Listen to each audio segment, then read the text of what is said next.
Cancer specialist অধ্যক্ষ doctor SM. Sarwar, যার হাতের চিকিৎসা পেয়ে অসংখ্য ক্যান্সার রোগী সুস্থতার জীবন ফিরে পেয়েছে, যারা অ্যালোপ্যাথিতে লাখ টাকা ব্যয় করে সুস্থ হতে পারেননি। চলুন শুনে আসি কিছু রোগীর সুস্থতার কথা। আমার প্রথম ডেঙ্গু জ্বর ছিল, ডেঙ্গু জ্বরে সুস্থ হওয়ার পরে হঠাৎ ব্লাডে ইনফেকশন দেখি। ডাক্তার বললো যে পেশেন্টের কারণে ক্যান্সার জাতীয় সমস্যা হয়ে গেছিল বলে আপনাকে ডাক্তার বলছে। তো আপনি আমাদের এখানে আসছিলেন গত 2024 সালের আগস্ট মাসে আমাদের এখানে চিকিৎসা শুরু করলেন। এই চিকিৎসার কতদিনের মধ্যে আপনার সেটা ব্লাড ক্যান্সারটা নেগেটিভ আসলো? এটা 2-3 মাস খাওয়ার পরে আস্তে আস্তে উন্নতির দিকে আল্লাহর রহমতে আপনি আগস্টে আমাদের এখানে চিকিৎসা আসেন, আগস্ট 2024-এ।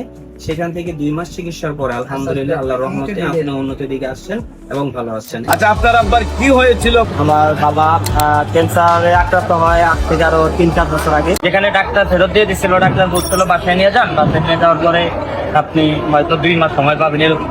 আস্তে আস্তে উনি আস্তে আস্তে স্বাভাবিক হয়। আল্লাহর রহমতে এখন 2 বছর যাবত স্যারের কাছ থেকে ওষুধ করতে কন্টিনিউ। বাবা এখনো 2 বছর সুস্থ আছে, ইনশাল্লাহ ভালো আছে আলহামদুলিল্লাহ। আমার 4 মাস আগে খুব গুরুতর অসুস্থ হয়ে গেছে, তার বাথরুম বন্ধ হয়ে গেছিল। তখন এমন অবস্থা, সে রাত্রে একেলা অবস্থা অনেক খারাপ হয়ে যায়। পরীক্ষা দেওয়ার 1 সপ্তাহ পরে রিপোর্ট আসার পরে জানা গেছে তার খাদ্যনালী ক্যান্সার হয়েছে। আমরা 4 মাস ওষুধ খাওয়ার পর আমরা ফলাফল অনেকটাই ভালো পাইছি, যে আমাদের রুগী শারীরিক সমস্যাগুলো অনেকটাই কমে গেছে। আগে খাইতে পারে নাই, তার একটা সমস্যা ছিল, বড় বড় সমস্যা ছিল, একটার পর একটা অসুস্থ ছিলই। সে পায়ে ব্যথা ছিল, মাথা ব্যথা ছিল, বুকে ব্যথা ছিল, এগুলো সব চলে গেছে ওষুধ খাওয়ার পরে। তখন তো একবারে হাঁটতে পারতো না, বইতে পারতো না, খাওয়া দাওয়া না, বেলা কমে হতো। আপনাদের এলাকায় কত টাকা গেছেন চিকিৎসা? আমরা পাচ্ছি 1 লাখ টাকা। তারপরে আপনার ঠিকানা পাইছি। আমার ঠিক আছে, আমার চিকিৎসা প্রতিদিন হইলো 1 মাস। এখন বাচ্চার কি অবস্থা? এখন 8 থেকে 10 বাচ্চা খুব সুস্থ, খাওয়া দাওয়া তো বুঝে পারছে। এখন বাচ্চা সুস্থ? আগে জ্বর তো খুব বেশি জ্বর লাগতো। আগে হাঁটা চলা ছিল না, জি না। এখন ধীরে ধীরে হাঁটতে পারে, খাওয়া দাওয়া চলে।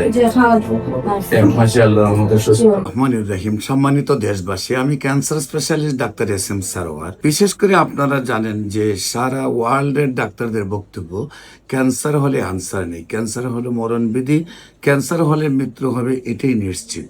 এবং ক্যান্সারের চিকিৎসা করতে প্রতি মাসে কয়েক লক্ষ টাকা প্রয়োজন হয়, এবং এক সময় লিভার ট্রান্সফার অথবা বন মেরু ট্রান্সফারে 70 লক্ষ থেকে 80 লক্ষ, এমনকি 1 কোটি টাকা খরচ হয়। একদিকে পরিবারটি ধ্বংস হয়ে যায়, অন্যদিকে রুগীটিও মারা যায়। কিন্তু আল্লাহর অশেষ রহমতে আমাদের গণস্বাস্থ্য হোমিওতে 40 জন ডাক্তারের একটি টিম রয়েছে, সেখানে আমি প্রধান হিসাবে আছি। বিশেষ করে আমি আপনাদেরকে বিনীত অনুরোধ করব যে ক্যান্সার হলে আনসার নেই, সেই কথার কোনো ভিত্তি নেই। ক্যান্সার হলে গণস্বাস্থ্য হোমিওতে চলে আসুন, ইনশাল্লাহ আল্লাহর অশেষ রহমতে নিয়মিত 4 মাস চিকিৎসা করলেই সুন্দরভাবে সুস্থ হবে। সবগুলো রিপোর্ট ভালো আসবে, এবং নিয়মিত 1 বছর ওষুধ সেবন করলে আজীবন ভালো থাকবে। সবাইকে ধন্যবাদ। আসসালামু আলাইকুম রহমতুল্লাহ।